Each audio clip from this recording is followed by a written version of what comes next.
திருநாவுக்கரசு அவர்கள் எழுதிய சுயமரியாதை இயக்க வரலாறு நூல் வெளியீட்டு விழா ஆசிரியர் கி வீரமணி வெளியிட ஆராசா பெற்றுக் கொள்கிறார். வரும் சனிக்கிழமை காலை 10 மணிக்கு கலைஞர் அரங்கம், அண்ணா அறிவாலயம்.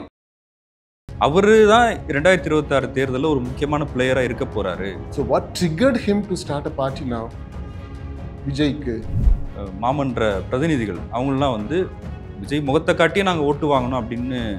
இதை விஜய் பேரை சொல்லாம நீங்க அஜித் பேரை சொல்லியிருந்தா இதை விட அதிகமாக ஜெயிச்சிருப்பான்.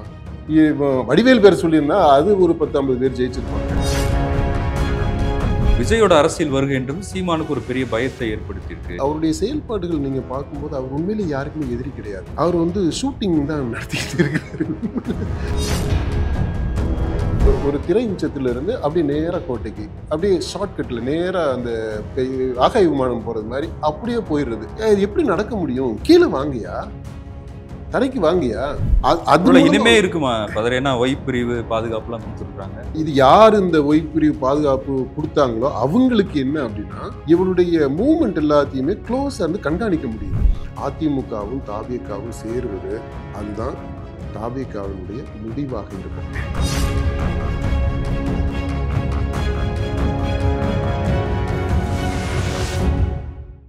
சவுத் பீட்டின் அன்பு உறவுகளுக்கு வணக்கம். நான் ஃபெலிக்ஸ் இன்பவொளி.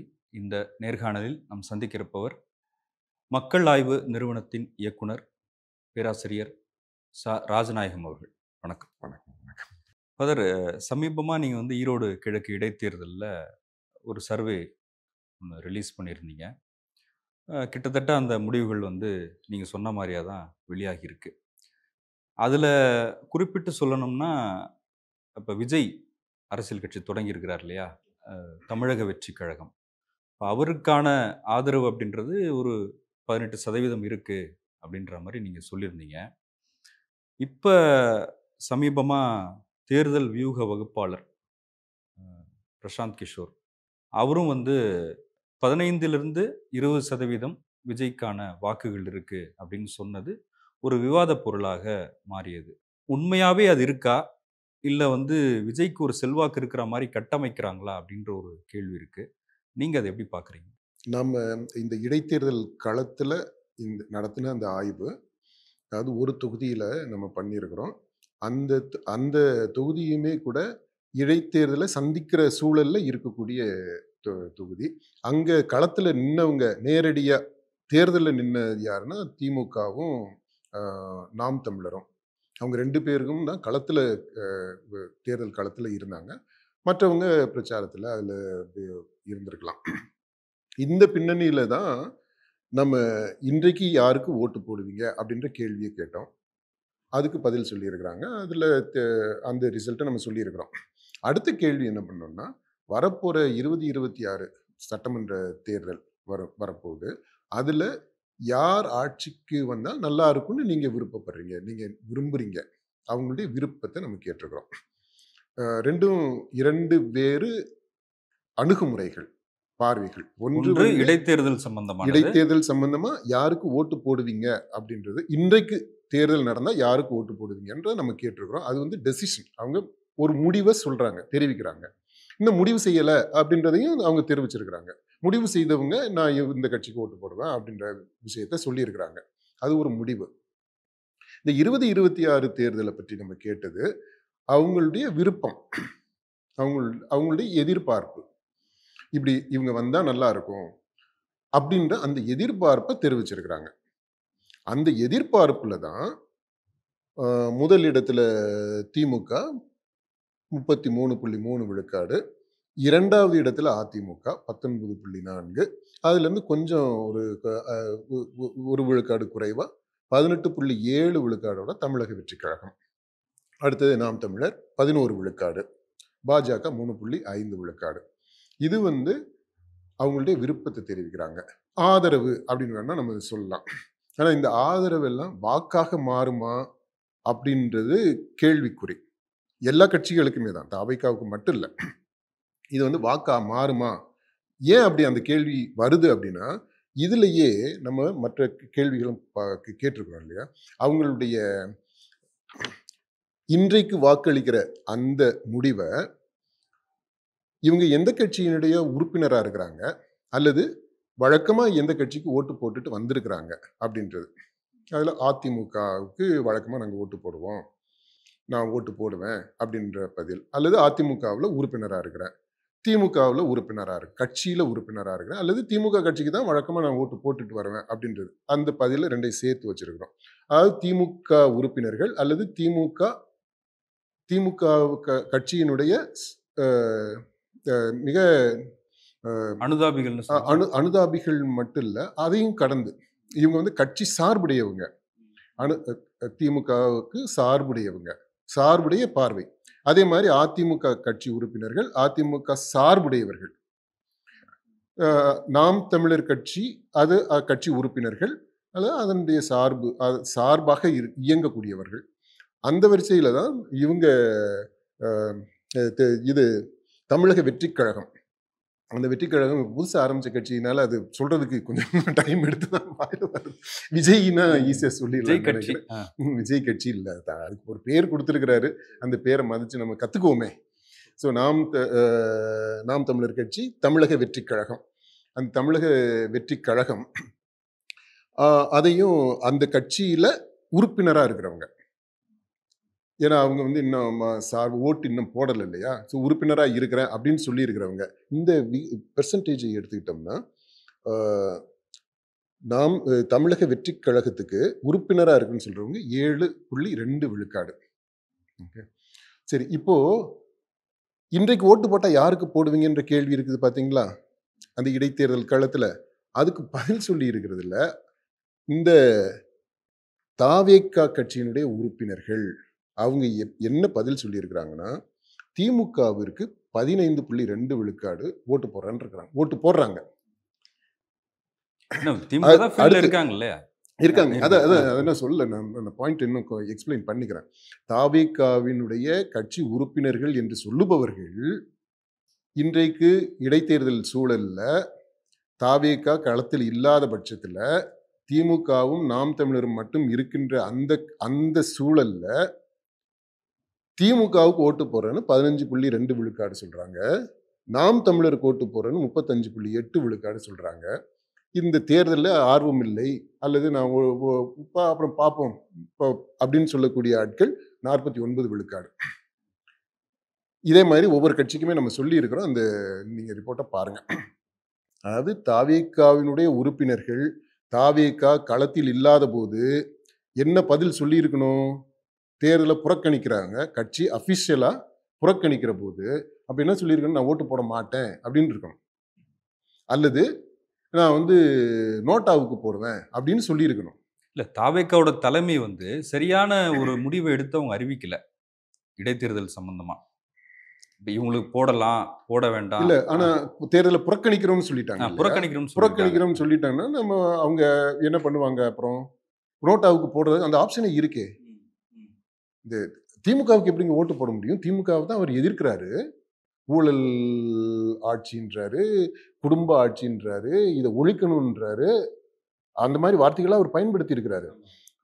அப்படி இருக்கும்போது திமுகவுக்கு ஓட்டு போறேன்றாங்க, அப்புறம் நாம் தமிழருக்கு ஓட்டு போறேன்றாங்க. அது எப்படி? இது நான் வந்து கட்சி உறுப்பினர்னு சொன்னவங்க என்ன ரெஸ்பான்ஸ் என்ன பதில் சொல்லியிருக்கிறாங்கன்றதை நான் சொல்றேன். அரசியல் எதிரி அப்படின்னு திமுகவை அவர் சொல்லும் போதும் திமுகவுக்கு ஓட்டு போடுற தாவேகா சேர்ந்தவங்க இருக்காங்க, போடுறாங்க. அப்போ அதாவது கட்சி உறுப்பினர்னு சொல்றவங்க அப்படி விஜய் எனக்கு பிடிக்கும் அஸ் an ஆக்டர், எனக்கு பிடித்த நடிகர் அப்படின்னு சொல்லும்போது அந்த கேள்வி கேட்டிருக்கிறோம். அதுல அஜித் முதலிடத்தில் இருக்கிறாரு இந்த இடைத்தேர்தல் களத்துல. அதாவது ஈரோடு கிழக்கு தொகுதியில அஜித் முதலிடத்துல 21.4 விழுக்காடு அவரு ஃபர்ஸ்ட். ரெண்டாவது விஜய் 19.1 விழுக்காடு.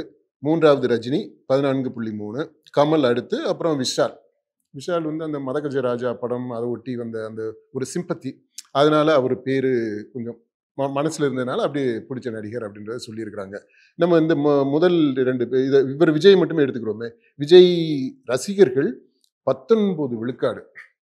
இந்த 19 விழுக்காட்டை, அதாவது விஜய் எனக்கு பிடித்த நடிகர்னு சொல்றவங்க அவங்க ஓட்டு எப்படி பிரியுதுன்னா, நான் எதை வச்சு சொல்றேன்னா, இன்னைக்கு ஓட்டு போட்டா யாருக்கு போடுவீங்கன்னு நம்ம கேட்டிருக்கோம் பாத்தீங்களா? அந்த பதில கிராஸ் டேபுலேஷன் பண்றோம்.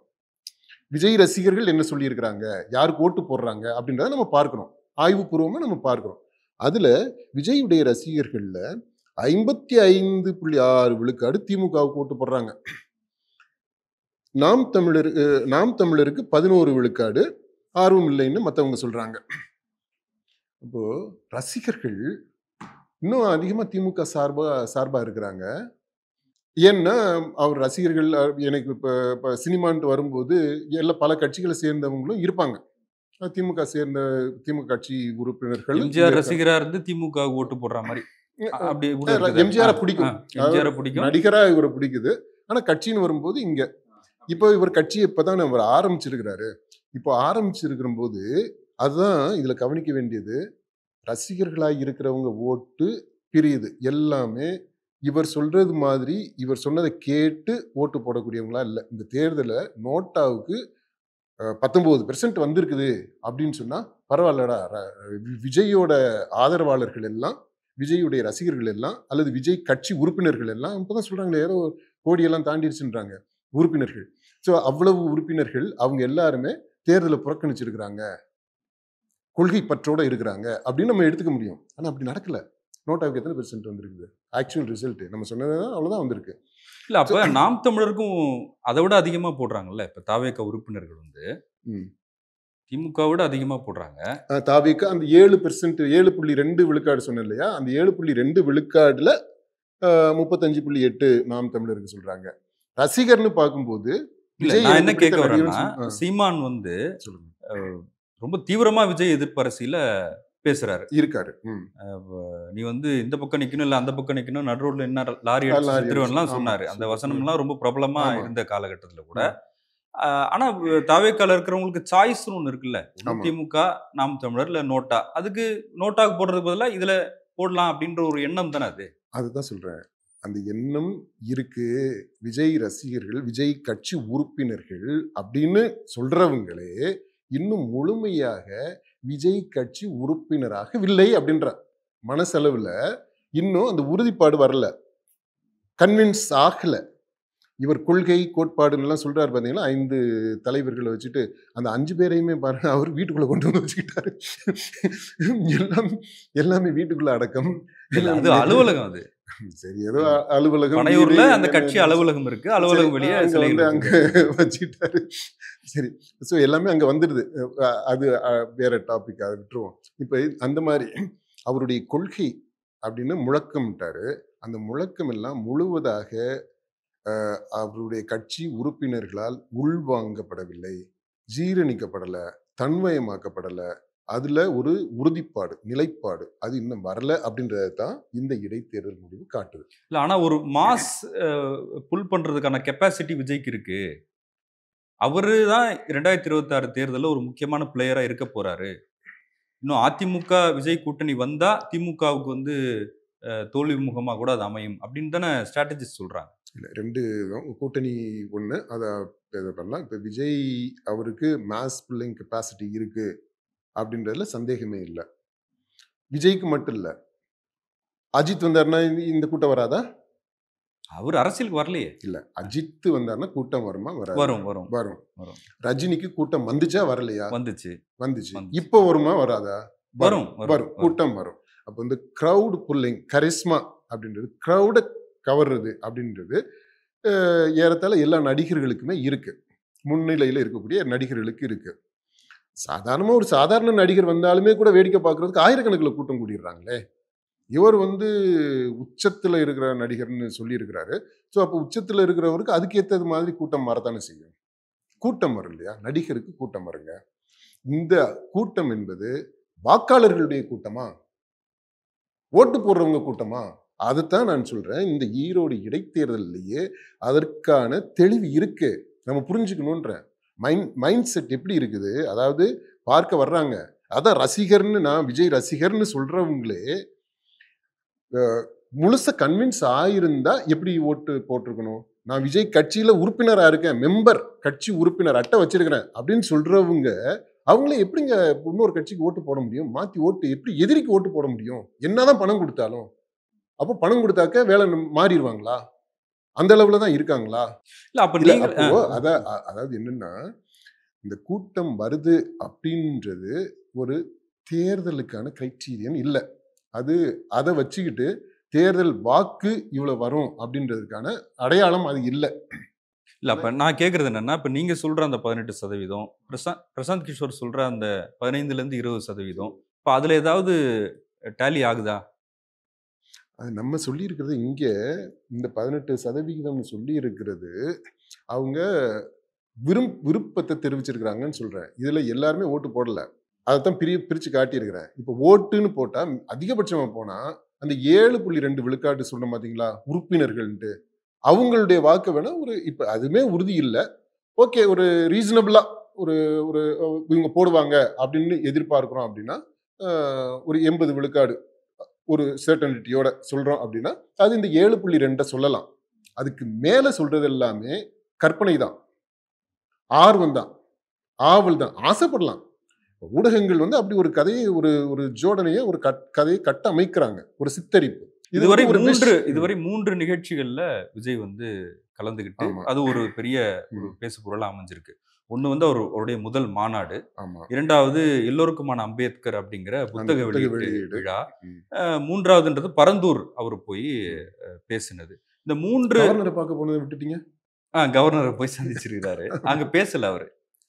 அவங்க என்ன பேசினாங்கன்றது உங்களுக்கு தெரியாது இல்ல. மக்கள்கிட்ட பேசல. இந்த 3 நிகழ்ச்சியிலயும் அவர் என்ன பேசினாரு அப்படின்றத தாண்டி அந்த 3 நிகழ்ச்சிகளுக்குமே ஆளும் கட்சியினர் நெருக்கடி கொடுத்தாங்க அப்படின்றது அதிக அளவுல பேசப்பட்டது. எல்லோருக்குமான அம்பேத்கர் நிகழ்ச்சிக்கு ஆளுங்கட்சி திருமாவளவன் அவர்களை தடுக்கிறாங்க அப்படின்ற ஒரு விஷயத்த முன் வச்சாரு. அவர் திமுகவை டார்கெட் பண்றாரு. இப்ப பரந்தூர் விமான நிலையம் விரிவாக்கம் அதுல கூட அவர் திமுக அரசை டார்கெட் பண்ணி பேசுறாரு. இந்த அரசியலை எப்படி பாக்குறீங்க? விஜய் செய்யற இந்த அரசியல். விஜய் அரசியல் அது ஒரு சினிமாத்தனமான அரசியல். அவர் இன்னும் யதார்த்த அரசியல் களத்துக்குள்ள வரல. நீங்க சொன்ன அந்த செயல்பாடுகள் எல்லாத்தையுமே எடுத்துங்க. அந்த இன்சிடென்ட்ஸ் நீங்க அடுக்குனீங்க ஒரு 3-4 நிகழ்வுகள். அந்த நிகழ்வுகள் எல்லாமே சினிமாட்டைஸ்ட். அவருடைய அரசியலே சினிமாட்டைஸ்ட் பாலிடிக்ஸ், நாட் ரியல் பாலிடிக்ஸ்.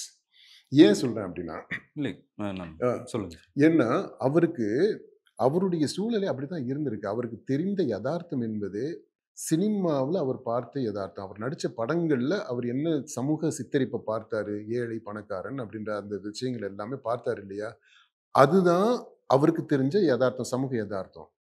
அவருடைய குடும்பம் எது எடுத்துக்கிட்டிங்கன்னா அங்கேயுமே சினிமா, அவங்க அப்பா சினிமாக்காரரு, அவர் சுற்றி இருந்ததெல்லாம் சினிமா சூழல். அவங்க வீட்டுக்கு வந்துட்டு போனவங்களாம் சினிமாக்காரங்க, நெருங்கின சொந்தக்காரங்க இருப்பாங்க. பட் பெரும்பாலும் சினிமாக்காரங்க தான் இருந்திருப்பாங்க. ஸோ அவருக்கு தெரிஞ்சது எல்லாமே சினிமா உறவுகள். நட்புன்னு எடுத்துக்கிட்டிங்கனாலுமே சினிமா தான் நட்பாக இருக்குது. அவருடைய நெருங்கிய நண்பர்கள் நீங்கள் பாருங்கள், அவங்க சினிமாவோட ஊடகத்தோட தொடர்புடையதாக இருக்கிறாங்க. அவருடைய இப்போ கட்சி தலைவரான பிற்பாடுமே அவருடைய நட்பு வட்டத்தை நம்ம பார்க்கும்போது இவ்வளவு விமர்சனங்கள் வரும்னு தெரிஞ்சுமே கூட அவர் ஒரு சார்ட்டர்ட் ஃப்ளைட்டில் கல்யாணத்துக்காக போயிட்டு வந்தார். பொங்கல் விழா அவருடைய சினிமா தோழர்களோட சேர்ந்து தான் கொண்டாடுறாரு. ஸோ இதுதான் அவருடைய யதார்த்தமாக இருக்கு. சினிமாவை தாண்டி, திரையை தாண்டி அவருக்கு யதார்த்தம் என்ன அப்படின்றது பிடிபடலை. அப்படிப்பட்ட பின்னணி அவருடைய பின்னணி.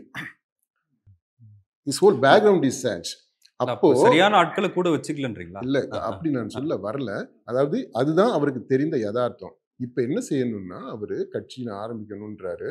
அது எந்த யதார்த்தத்தை பார்த்து அவரு இந்த உணர்வுக்கு வந்தாரு அப்படின்றதே நம்ம புரியல.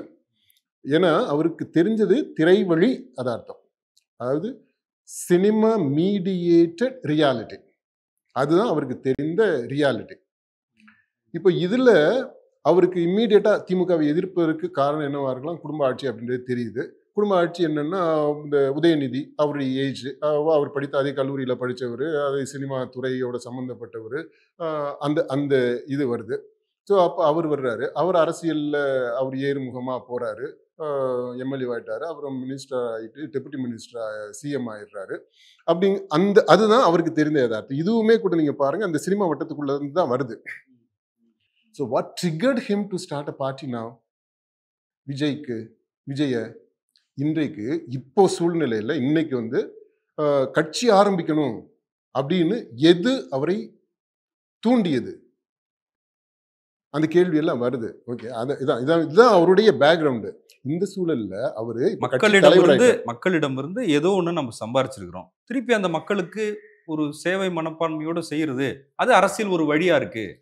அதெல்லாம் நான் கேள்வி கேட்கல. நான் என்ன சொல்ல வர்றேன், அவருடைய சமூக உளவியல் சூழல், சமூக உளவியல் அரசியல் சூழல் என்ன அப்படின்றத சொல்றேன்.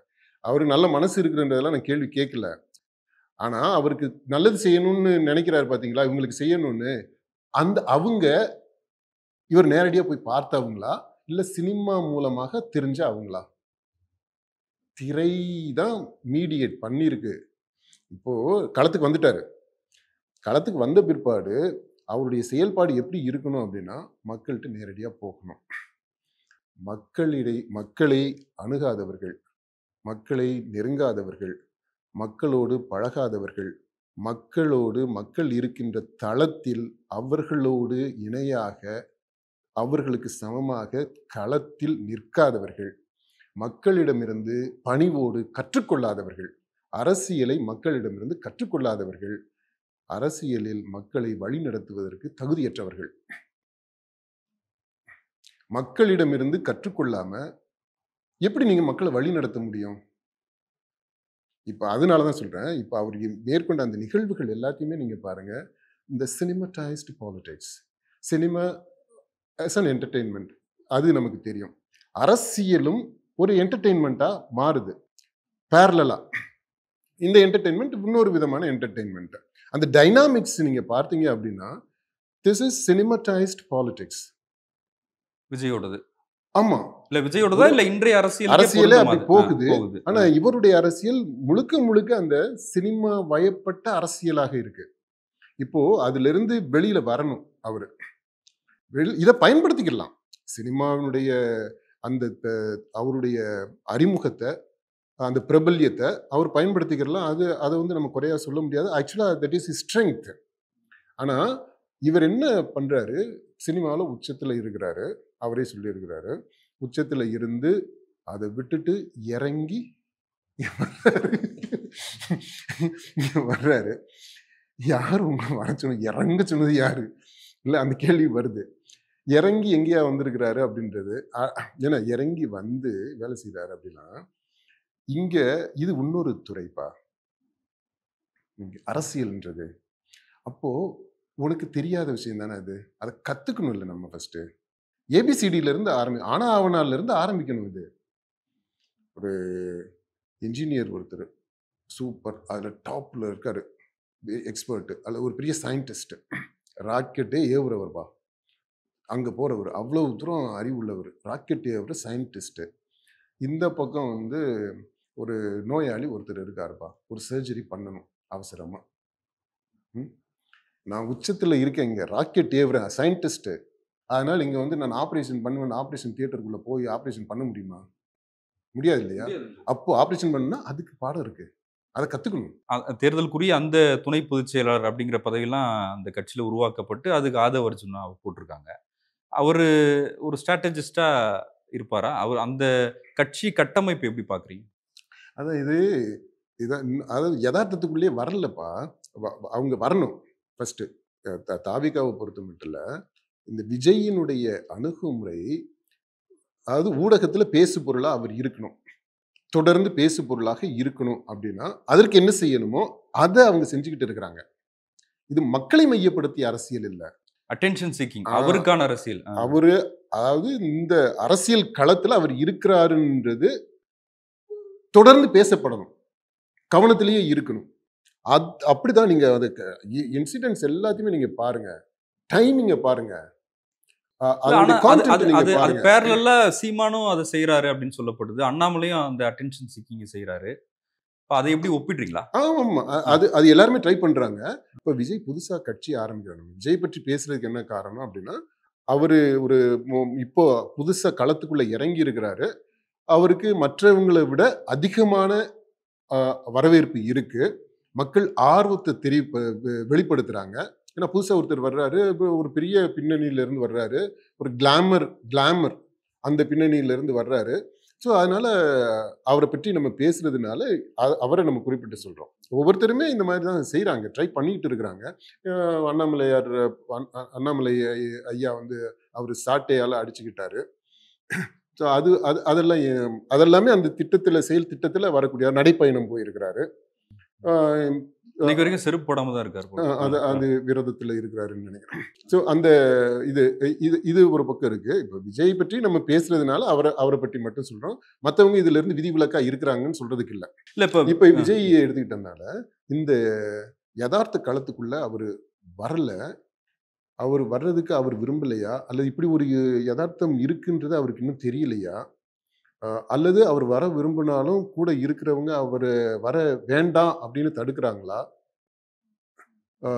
இது ஒரு ஸ்ட்ராட்டஜிங்க, அதனால நீங்க அப்படியே இருங்க அப்படின்னு சொல்றாங்களா அப்படின்றதெல்லாம் நமக்கு தெரியல. அது அவரு தேர்தல் அரசியல் கட்சி தொடங்குறதுக்கு முன்னாடியே உள்ளாட்சி தேர்தல்ல மாமன்ற பிரதிநிதிகள் அவங்கெல்லாம் வந்து விஜய் கட்சியே இல்லை, ஆனா விஜய் ஆதரவாளர்களா விஜய் முகத்தை காட்டியே நாங்க ஓட்டு வாங்கணும் அப்படின்னு அவங்க ஒரு ஸ்ட்ராட்டஜியா சொல்றாங்க. அதை எப்படி பாக்குறீங்க?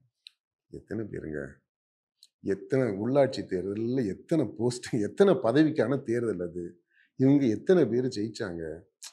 இதை விஜய் பேரை சொல்லாம நீங்க அஜித் பேரை சொல்லியிருந்தா இதை விட அதிகமாக ஜெயிச்சிருப்பான். வடிவேல் பேரை சொல்லியிருந்தா அது ஒரு 10-50 பேர் ஜெயிச்சிருப்பாங்க. இது வந்து உள்ளாட்சி தேர்தல் இந்த வார்டுக்கு போறதுன்றது கட்சி எல்லாம் கிடையாது. அங்க வந்து அவங்க உறவு முக்கியமா இருக்கு, ஜாதி முக்கியமா இருக்குது, அப்புறம் அவங்க கொடுக்குற பணம் முக்கியம். எல்லாமே ஓட்டு உள்ளாட்சி தேர்தல் முழுக்கவே பணம் கொடுத்து வாங்கப்படக்கூடிய ஓட்டுகள் தான். அதுல எப்படின்னா ஜெயிக்கிறவங்க விஜய் ஆதரவாளர்களா இருக்கிறாங்க, அப்படி எடுத்துக்கலாமா? அதை அப்படி யாரும் சொல்லியிருக்காங்க. அதுக்கு ரொம்ப it's negligible. Statistically it doesn't stand at all. It is insignificant.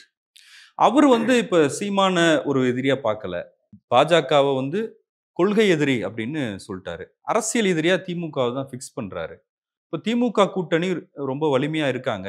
ஏன்னா கடந்த 4 தேர்தலெல்லாம், நாடாளுமன்ற தேர்தலாக இருக்கலாம், சட்டமன்ற தேர்தலாக இருக்கலாம், உள்ளாட்சி மன்ற தேர்தலாக இருக்கலாம், எல்லாருமே அந்த கூட்டணி உடையாம இன்னுமே இருக்கு.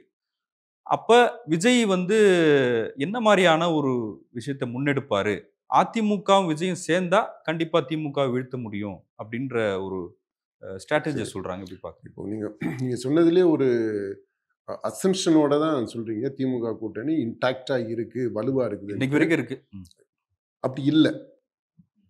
ஏன்னா நம்முடைய இந்த இடைத்தேர்தல் ஒரு தொகுதி அந்த சாம்பிளை வச்சு நீங்க பார்த்தாலே 2026 அந்த யாரு வர்றது விருப்பம் அப்படின்றதுல திமுக அணிக்கு 33.3 விழுக்காடு தான் அவங்க சொல்லியிருக்கிறாங்க. அது 3ல் ஒருத்தர் தான், 1/3. ஏன் திமுகன்னு இதில் அறிக்கையில் போட்டிருக்கிறோம். ஆனால் திமுக அணியாகத்தானே இந்த களத்தில் நிற்குது. இப்போ அதனால அந்த பின்புலத்தில் இந்த கேள்விக்கு பதில் சொல்லியிருக்கிறவங்க அந்த திமுக அணியை மனசில் வச்சுட்டு தான் சொல்லியிருக்கிறாங்க. அவ்வளவுதான், அதுக்குடைய சப்போர்ட்டே இருக்கு. அடுத்து நம்மகிட்ட இந்த மக்கள்கிட்ட பேசும்போது தான் அந்த கூட்டணிக்குள்ள இருக்கக்கூடிய அந்த பிரிவுகள் இருக்கு. அந்த களத்தில் வந்து திமுக செயல்பட்ட அளவிற்கு தோழமை கட்சிகள் செயல்பாடு இல்லை. அதுக்கு ஒரு காரணம், முக்கியமான காரணம், இந்த பணம் தான் அந்த தேர்தலை தீர்மானிக்கக்கூடியதாக இருக்குது. அது பண விநியோகம் அவங்க பண்ணாங்க அப்படின்றதுனால மற்றவங்க இன்வால்வ் பண்ணாமல் இருந்திருக்கலாம். ஆனால் பொதுவாக அந்த அவங்களுடைய செயல்பாடு, ஈடுபாடுன்றது கம்மியாக இருந்தது. அப்புறம் பேசும்போதுமே மக்கள்கிட்ட பேசையிலேயே என்ன தெரியுதுன்னா, அந்த திமுக கூட்டணி கட்சிக்குள்ள இருக்குது பார்த்தீங்களா, அந்த கூட்டணி கட்சிகள் இடையில கண்டிப்பாக இடைவெளி இருக்கு. அது நீங்க முறிவுன்னு எடுத்துக்கிறீங்களா, இல்லை பிளவுன்னு எடுத்துக்கிறீங்களா, விரிசல்னு எடுத்துக்கிறீங்களான்னு எனக்கு தெரியல. அதை உங்கள்கிட்ட விட்டுறேன். ஆனால் கட்சிகளுக்கு, கூட்டணியில் இருக்கக்கூடிய கட்சிகளுக்கு இடையில் இடைவெளி இருக்கு. இந்த இடைவெளியை நம்ம அவங்க வந்து அறிக்கை மூலமாக நாங்கள் ஒன்னாத்தான் இருக்கோம் அப்படின்னு சொல்றதுலாம் நடக்காது. இந்த இடைவெளி குறைந்து அந்த அணி திரும்பவும் முன்னாடி இருந்தது மாதிரி பலம் பெற்ற அணியாக 2019 இருந்தது மாதிரி பலம் பொருந்திய அணியாக வரணும், அல்லது 21 இருந்தது மாதிரி ஒன்றை இணைந்து ஆர்கானிக்கா அது வந்து செயல்படணும், கூட்டணியா செயல்படணும்னா கிரவுண்ட்ல இணையணும். கிரவுண்ட்ல ஆர்கானிக்கா ஒரு கொஹிசிவ் சினர்ஜி, அந்த சினர்ஜி வரணும் அப்படின்னா இந்த ஸ்டேட்மெண்ட்ஸ் எல்லாம் பத்தாது. அதை தாண்டி இன்றைக்கு சூழ்நிலையில நம்ம பார்த்தது, மக்களும் அதை வெளிப்படுத்தி இருக்கிறாங்க. அது ஒருங்கிணைக்கக்கூடியதாக எந்த ஃபேக்டர் இருக்குதுன்னா, இந்த பணம், நம்பர் ஆஃப் சீட்ஸு அது மட்டும் இல்ல. அதையும் கடந்து இந்த ஆட்சியில், அதிகாரத்தில் பங்கு அப்படின்னு எல்லாம் பேசிக்கிட்டு இருக்கிறாங்க இல்லையா? அந்த மாதிரியான ஒன்று. பங்கு வேணும். அப்படி இருந்தா தான் அது ஒன்று தான் இந்த இந்த இடைவெளியை குறைத்து ஒருங்கிணைக்க முடியும். அப்படி இல்லைன்னு வச்சுக்கங்களேன், இது நீங்க வந்து மெக்கானிக்கலா கொண்டு வந்து அந்த இதை கூட்டணின்னு வச்சுக்கலாம். செயல்பாடுன்ட்டு வரும்போது அந்த சினர்ஜி வராது.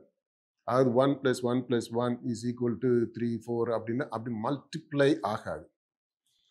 கூட்டணி கட்சிகள் வந்து திமுக கிட்ட ஏதோ டிமாண்டோட தான் டிமாண்ட் அவங்க வைக்கிறாங்களா இல்லைன்னு இல்லை. ஆனால் மக்களுடைய பார்வையில் களத்தில் இருக்கக்கூடிய யதார்த்தத்தை நான் சொல்கிறேன். இந்த யதார்த்தம் தொண்டர்கள் எல்லா கட்சியில் திமுக கட்சி தொண்டர்களே என்ன பண்ணணும் ரெடியாக இருக்கிறாங்க. இல்லைங்க இது வந்து நம்ம அந்த பகிர்ந்துக்கிறணும். தேர்தலில் நிற்கிறது வரைக்கும் நம்ம வந்து பகிர்வை பற்றி பேசுகிறோம். ஜெயிச்ச பிற்பாடு ஏன் அந்த பகிர்வு வரமாட்டேங்குது? நம்முடைய கணிப்புகள்லையே உங்களுக்கு தெரியும், மக்கள் ஆய்வு கடந்த 25 வருடமா இந்த கணிப்புகளை செஞ்சுக்கிட்டு இருக்கிறோம். கள ஆய்வுகளை நடத்திக்கிட்டு இருக்கிறோம். இதுல கள ஆய்வுகளில் தொடக்கத்திலிருந்தே நம்ம முன்வைக்கக்கூடிய ஒரு கேள்வி, இந்த மாதிரி எந்த அணி ஜெயிக்கும், கூட்டணி ஆட்சி வந்தா அதை நீங்க ஏற்றுக்குவீங்களா அப்படின்ற கேள்வி தொடர்ந்து கேட்டுக்கிட்டு இருக்கிறோம். 2011 இருந்து கண்டிப்பாக அந்த கேள்வியை முக்கியமான கேள்வியாகவே முன் வச்சுக்கிட்டு வரோம். ஏன்னா அப்ப இருந்து அந்த கூட்டணிகள் பல இது மாதிரி எல்லாம் வந்தது. அதனால மக்கள் என்ன சொல்லியிருக்காங்க தெரியுமா? இந்த ரிப்போர்ட் இஸ் தேர். நம்ம வெப்சைட்டில் peoplestudies.xyz அந்த வெப்சைட்டில் அந்த ரிப்போர்ட் எல்லாமே இருக்கு. நீங்க பாருங்க. மக்கள் அப்போ இருந்தே இன்னைக்கு வரைக்குமே கூட்டணி ஆட்சி வருவதை ஏற்றுக்கொள்ளுவதற்கு தயாராக தான் இருக்கிறாங்க. மக்கள் தயாரா இருக்கிறாங்க. இந்த கட்சியில் ஆட்சிக்கு வரக்கூடிய அந்த கட்சி இருக்குது இல்லையா, மெயின் பார்ட்டிஸ் அதிமுகவோ திமுகவோ அவங்கள்ட்ட தான் இந்த அதிகாரத்தை பகிர்ந்து கொள்ளுவதற்கான மனப்பக்குவம் வரல. மக்கள் வந்து என்ன சொல்றாங்க, மக்கள் ஏத்துக்க மாட்டாங்கன்னு ஏதோ ஒரு முட்டாள்தனமான உதாரணத்தை சொல்றாங்க.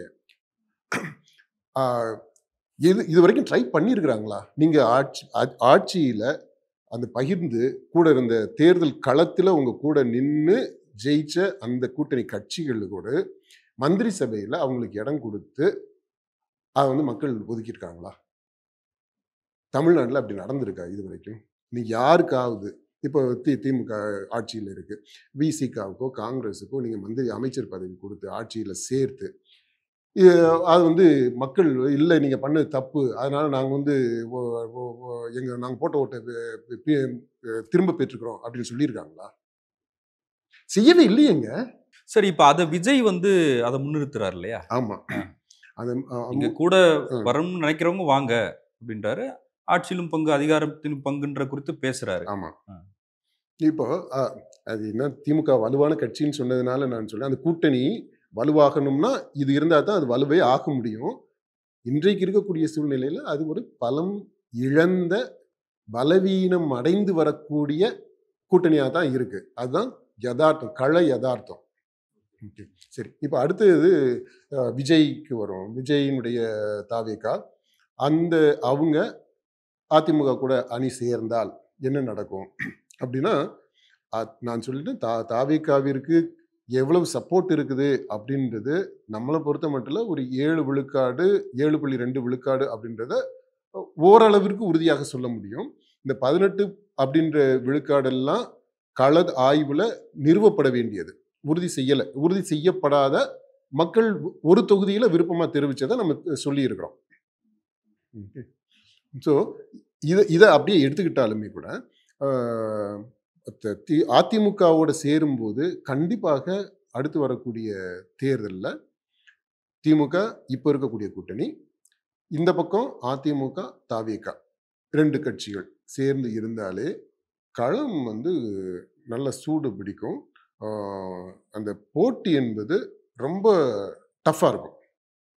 அது சொல்ல முடியும். ஆனால் அது வெற்றியில் வந்து நிற்குமா அப்படின்றதுக்கான அது இப்போ சொல்ல முடியாது. ஏன்னா என்ன செயல்பாடுகளை இந்த ஒரு வருடத்தில் முன்னெடுக்க போகிறாங்க. சப்போஸ் திமுக அணியிலேயே நாங்கள் வந்து இது மாதிரி அதிகாரத்தை பகிர்ந்து கொள்வதற்கு தயாராக இருக்கிறோம் அப்படின்ற ஒரு நிலைப்பாடு வந்துச்சுன்னா என்ன ஆகும்? அப்போ நம்ம சொல்றது மாதிரி அது இன்னும் ஆர்கானிக்காக ஒன்றிணைந்துடும்.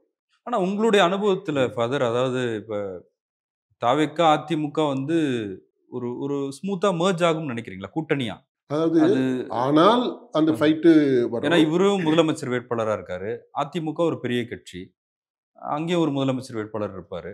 அது வந்து எப்படி? இந்த இப்படி 2 பேரும் சேர்ந்தா ஃபைட்டு டஃப்பாக இருக்கும் அப்படின்றது தெரியுது.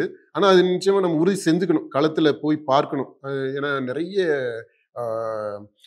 தொக்கி நிற்கக்கூடிய விஷயங்கள் இருக்கு. அதெல்லாம் காரணிகள் வேற என்னென்ன காரணிகள்லாம் செயல்படும் அப்படின்றத நம்ம பார்க்கணும்.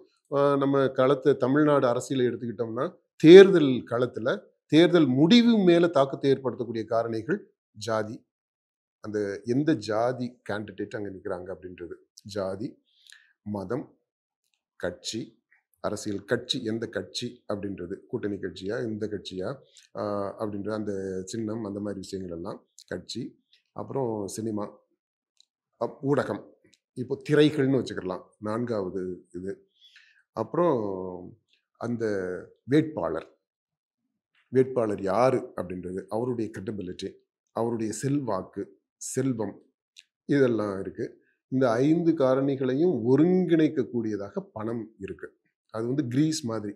இந்த இந்த காரணிகள் எல்லாம் இருந்தாலும் வண்டி ஓடணும். தேர்தலில் அந்த முடிவு எடுக்கிற அதை தீர்மானிக்கிறது வந்து லாஸ்ட் வந்து அந்த பணம், கவனிப்பு. ஸோ இந்த காரணிகள் தான் செயல்படுது. இதெல்லாம் எப்படி நடக்கும் அப்படின்றது நமக்கு தெரியல. அதனால அதை ஆய்வு செய்ய இவங்கெல்லாம் கேண்டிடேட் எல்லாம் அனௌன்ஸ் பண்ண பிற்பாடு அப்போ நம்ம கள ஆய்வு செய்வோம் பார்த்தீங்களா, அப்போ தான் இந்த முடிவுகளை சொல்ல முடியும். அது வரைக்கும் ஒரு ப்ரொவிஷனலாக இதை எடுத்துக்கிறோம். போட்டி இவங்களுக்கு அதிமுக, தாவேகா ஒரு டஃப் ஃபைட்டு கொடுக்கும் அப்படின்றத நம்ம சொல்கிறோம். ஆனால் இவங்க சேருவாங்களா அப்படின்றது இருக்கு இல்லையா, அவங்க சேருவாங்களா சேர மாட்டாங்களான்றது எனக்கு தெரியல. சேர்ந்தாலும் சேராட்டினாலும் என்னுடைய பிரச்சனை இல்லை. அது ஒருவேளை சப்போஸ் அவங்க சேர்றாங்க அப்படின்னா தியரிட்டிக்கலாக நம்ம பேசலாம். இருக்கக்கூடிய இந்தியாவில் அண்டை மாநிலங்களில் நடந்தது, தமிழ்நாட்டில் நடந்த விஷயங்களை வச்சு நம்ம பார்க்கும்போது அதிமுகவும் தாவேகாவும் சேருவது இந்த தேர்தலில் அவங்க ஜெயிச்சிட்டாங்கனாலுமே கூட, இந்த ஆந்திராவில் நடந்தது மாதிரி ஒரு நடிகர் சேர்ந்து ஜெயிச்சது மாதிரி விஜய் சேர்ந்து ஜெயிச்சு, விஜய் வந்து துணை முதல்வராகி எடப்பாடி முதல்வராகி அப்படி ஒரு சினாரியோ வந்துட்டாலுமே கூட அதுதான் தாவேகாவினுடைய முடிவாக இருக்கும். தாவேகா அடையக்கூடிய உச்சம் என்பது அந்த தேர்தல் முடிவில் இப்போ சொன்ன பார்த்தீங்களா, துணை முதல்வர் அப்படின்றது அது ஒரு டேர்முக்கு, அந்த டேர்முக்கு மட்டும்தான் இருக்கும். அது எதிர்காலம் என்பது அப்படியே ஒரு சின்ன ஒரு கட்சியாக சுருங்கி அப்படி போயிடும். அப்படித்தான் நடக்கும். சேர்ந்து மற்றவங்களெல்லாம் சேர்த்து அவங்க அதிகாரத்துக்கு வர்றாங்க அப்படின்ற பட்சத்தில் கண்டிப்பாக அதுதான் தாவேகா எட்டக்கூடிய, அதனுடைய வாழ்நாளில் எட்டக்கூடிய உச்சமாக இருக்க முடியும். கட்சி லாங் லைஃப்ல இருந்தா கண்டினியூ ஆச்சுன்னா, கலைக்கப்படாமல் இருந்தால் அது எட்டக்கூடிய உச்சம் என்பது அதுவாகத்தான் இருக்கும். தனியா இருக்கிறாங்கன்னு வச்சுக்கிறோம், அதிமுக கூட சேராம தனித்து நின்று போட்டிடுறாங்க அப்படின்னா, அது இந்த தேர்தலில் 2026 தேர்தலில் அது 3வது கட்சியாக வரலாம் தனித்து நின்றா. ஏன்னா மற்றவங்கெல்லாம் அணியா இருக்க போறாங்க. அணியா இருக்கும்போது இவங்க கட்சியா தனியா இருக்கிறாங்க, அல்லது இவங்க கூட சேர்ந்து ஒரு கூட்டணியை அவங்க அமைக்கிறாங்க. திமுக, அதிமுக, பாஜக, காங்கிரஸ், இந்த இந்த இந்த இப்போ இருக்கக்கூடிய அணிகளில் இருக்கக்கூடிய கட்சிகள்லாம் அந்த அணியிலே இருக்க, வேற யாரை இவர் வந்து கூட்டணியில் சேர்க்க முடியும்? இவர் கூட்டணி ஃபார்ம் பண்ணாலுமே கூட அந்த கேள்வி இருக்கு இல்லையா? அப்போ இவர் தனித்து நிற்கணும். அப்போ தனித்து நின்னா என்ன ஆகும் அப்படின்னா, இந்த தேர்தலில் என்ன வாக்கு வாங்குறாரோ அதை கொஞ்சம் கொஞ்சம் அதிகப்படுத்திட்டு போகலாமே தவிர, ஆட்சியை அதிகாரத்தை நெருங்கக்கூடிய அளவுக்கு கூட அவங்க வளர முடியாது. அதாவது தாவேகா என்பது சீமானுடைய நாம் தமிழர் கட்சியினுடைய ஒரு இம்ப்ரூவ்டு வெர்ஷனா இருக்கும். இப்ப நீங்க சொல்ற மாதிரி 3வது இடத்துல வந்து நாம் தமிழர் கட்சி அப்படின்னு பார்க்கப்படுது. பொதுவா தேர்தல் சமயங்கள். ஏன்னா அவங்களும் தனியா நிக்கிறாங்க. ஆமா. 8% வாக்குகள் வாங்கியிருக்கிறாங்க. இந்த இடைத்தேர்தல்ல 15.9 16% கிட்ட வாக்கு வாங்கியிருக்காங்க. வாங்கியிருக்கிறாங்க. இப்போ வந்து நாம் தமிழர் கட்சியிலேருந்து வெளியே வந்த ஒரு பிரமுகர்கிட்ட கூட ஒரு பேட்டி எடுத்திருந்தேன். அவரு என்ன சொன்னாருன்னா, விஜயோட அரசியல் வருகைன்றது சீமானுக்கு ஒரு பெரிய பயத்தை ஏற்படுத்தியிருக்கு அப்படின்னு. சீமானுமே கூட விஜயை ரொம்ப நேரடியா விமர்சிக்கிற வகையில தான் பேசுறாரு. விஜய் ஒரு எதிரியா, அரசியல் எதிரி, அண்ணனோ தம்பியோ அரசியல்னு வந்தா எதிரி தான் அப்படின்னு டிக்ளேர் பண்ணிட்டாரு. இப்போ சீமானுடைய நாம் தமிழர் கட்சியோட எதிர்காலம் எப்படி இருக்கும் விஜய் வருகையினால்? விஜய் வருகை வந்துட்டாரு அவரு. அவரு வந்து அவருடைய செயல்பாடுகள் நீங்க பார்க்கும்போது அவர் உண்மையிலே யாருக்குமே எதிரி கிடையாதுங்க. அவர் வந்து ஷூட்டிங் தான் நடத்திக்கிட்டு இருக்காரு. அதுதான் நடந்துகிட்டு இருக்கு. இது இன்னைக்கு வரைக்குமே நீங்க பாருங்க, ஒரு திரை உச்சத்துல இருந்து அப்படியே நேரா கோட்டைக்கு, அப்படியே ஷார்ட்கட்ல நேரா அந்த ஆகாய விமானம் போறது மாதிரி அப்படியே போயிடுறது. அதுக்கு வியூகம் என்ன அப்படின்னு சொல்லிட்டு இங்க உங்க வந்து வியூக வகுப்பாளர்கள்லாம் சொல்றாங்க, இங்க இருந்து அங்க கோட்டையில போய் அங்க போய் உட்கார்றதுக்கு. இது எப்படி நடக்க முடியும்? கீழே வாங்கயா, தரைக்கு வாங்கயா. இங்க இது மக்களுடைய பிரச்சனை என்னவோ அதுக்கு நீங்க ரெஸ்பாண்ட் பண்ணுங்க. You don't conduct event management. மக்கள் பிரச்சனை இங்க நடந்துகிட்டு இருக்கு இல்லையா, இங்க போயிட்டு நீங்க அதுல அரசியல் பண்ணுங்க. அதை நீங்க அரசியல் பண்ணணும், பண்ணிக்கிங்க. அதுல நீங்க கெயின் பண்ணிக்கிங்க. அது இனிமே இருக்குமா பதர்? ஏன்னா ஒய் பிரிவு பாதுகாப்புலாம் கொடுத்துருக்காங்க. ஆமா, ஒய் பிரிவு பாதுகாப்புலாம் இனிமே மக்கள் கிட்ட போவார் பாதுகாப்போட. 2 விஷயம் இருக்குது இதுல. ஒண்ணு, இவர் கேட்டிருந்தாரு அப்படின்னா இது வரைக்கும் மக்களை அணுகலை, பக்கத்துல போக மாட்டேன்றாரு அப்படின்ற சொல்லிக்கிட்டு இருக்கிறாங்க இல்லையா விமர்சனம். அந்த விமர்சனத்தை நியாயப்படுத்திக்க முடியும். என்ன பண்றது, ஒய் பிரிவு இவங்க பாதுகாப்பு இருக்கு, இவங்க அலோ பண்ணா தானே நான் மக்கள்கிட்ட போக முடியும் அப்படின்னு சொல்லிக்கிறதுக்கான ஒரு எக்ஸ்கியூஸ் கிடைச்சிச்சு. அந்த இது யார் இந்த ஒய் பிரிவு பாதுகாப்பு கொடுத்தாங்களோ அவங்களுக்கு என்ன அப்படின்னா இவருடைய மூவ்மெண்ட் எல்லாத்தையுமே க்ளோஸா இருந்து கண்காணிக்க முடியுது. ஆனா கவர்னரை சந்திக்கும் போது இந்த கோரிக்கை அவர் வச்சாருன்ற மாதிரி சொல்றாங்க. அப்படி அவர் வச்சிருந்தாருன்னா அவர் வந்து இந்த அவர் நடத்தி இருக்கக்கூடிய அந்த ஈவெண்ட் மேனேஜ்மெண்ட், ஆக்சுவலாக அவருடைய ஸ்ட்ராட்டஜிஸ்ட் எல்லாமே ஈவெண்ட் மேனேஜர்ஸாக தான் இருக்கிறாங்களே தவிர எலெக்ஷன் ஸ்ட்ராட்டஜிஸ்டா இல்லை. ஏன்னா நீங்க கேட்டீங்கன்னா நான் அது சொல்றேன், ஸ்ட்ராட்டஜிஸ்டுடைய ரோல் எங்க வருது அப்படின்றது ரொம்ப முக்கியம். இப்போ right now they are doing event management, media management. மீடியாவுக்கு ஒரு கான்டென்ட்டை கொடுக்கறத திறமையாக செஞ்சுக்கிட்டு வர்றாங்க. ஆனால் this is not real politics, this is cinematised politics. அதான் நான் அதுதான் சொல்ல வர்றேன்.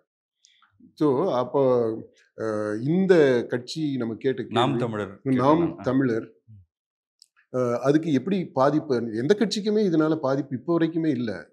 அது ஓட்டு போடுற நிலை வரும்போது தான், ஓட்டு போடுற பக்குவத்துக்கு இவருடைய உறுப்பினர்களை அவர் தயார் பண்ண பிற்பாடு தான் யாருக்கு பாதிப்புன்றத சொல்ல முடியும். இப்போதைக்கு விஜயனுடைய ரசிகர்கள் எல்லா கட்சியிலையும் இருக்காங்க, எல்லா ஜாதியிலையும் இருக்காங்க. முக்கியமாக பட்டியல் இன மக்கள் இருக்கிறாங்க, வன்னியர் இனத்தில் இருக்கிறாங்க. இங்கே கீழே இந்த பக்கம் சவுத்தில் போயிட்டோம்னா அங்கே கொஞ்சம் முக்குலத்தோர் இதில் இருக்கிறாங்க. மற்ற ஜாதி வாரியாக பார்த்தோம்னா கொஞ்சம் இருக்காங்க. எல்லார்ட்டையும் இருக்காங்க. விஜய் நம்ம ஏற்கனவே இப்போ நமக்கு கணிப்புகளில் 3 கணிப்பில் பார்க்குறோம். எல்லா ஜாதியினரிடமும் எல்லா வயதினரிடமும் அவருக்கு செல்வாக்கு இருக்கு, ஆதரவு இருக்கு. செல்வாக்குனா ஓட்டுன்ட்டு போகக்கூடாது, விருப்பம், அந்த ஆதரவு இருக்கு. ஒரு வார்ம் ஃபீலிங், ஒரு என்தூசியாசம் இருக்கு. கொடுத்து பார்க்கலாம் புதுசாக ஒரு ஆள் வர்றாரு, என்ன பண்ணுறான்னு பார்ப்போம். அது இளைஞராக இருக்கிறாரு, யூத்தாக இருக்கிறாரு, 50 வயசு யூத்தாக இருக்கிறாரு. ஸோ அந்த மாதிரி அப்படி ஒரு இருக்கு, ஃபீல் இருக்கு, வார்ம் ஃபீலிங் இஸ் தேர். நல்ல உணர்வு தான். அதை ஓட்ட மாத்துறதுன்றதுக்கான முயற்சியில் அவங்க இறங்கல. அதுதான். ஓகே ஃபாதர், பல்வேறு விஷயங்களை ரொம்ப துல்லியமாக பகிர்ந்துட்டீங்க. உங்களுடைய நேரத்துக்கு மிக்க நன்றி.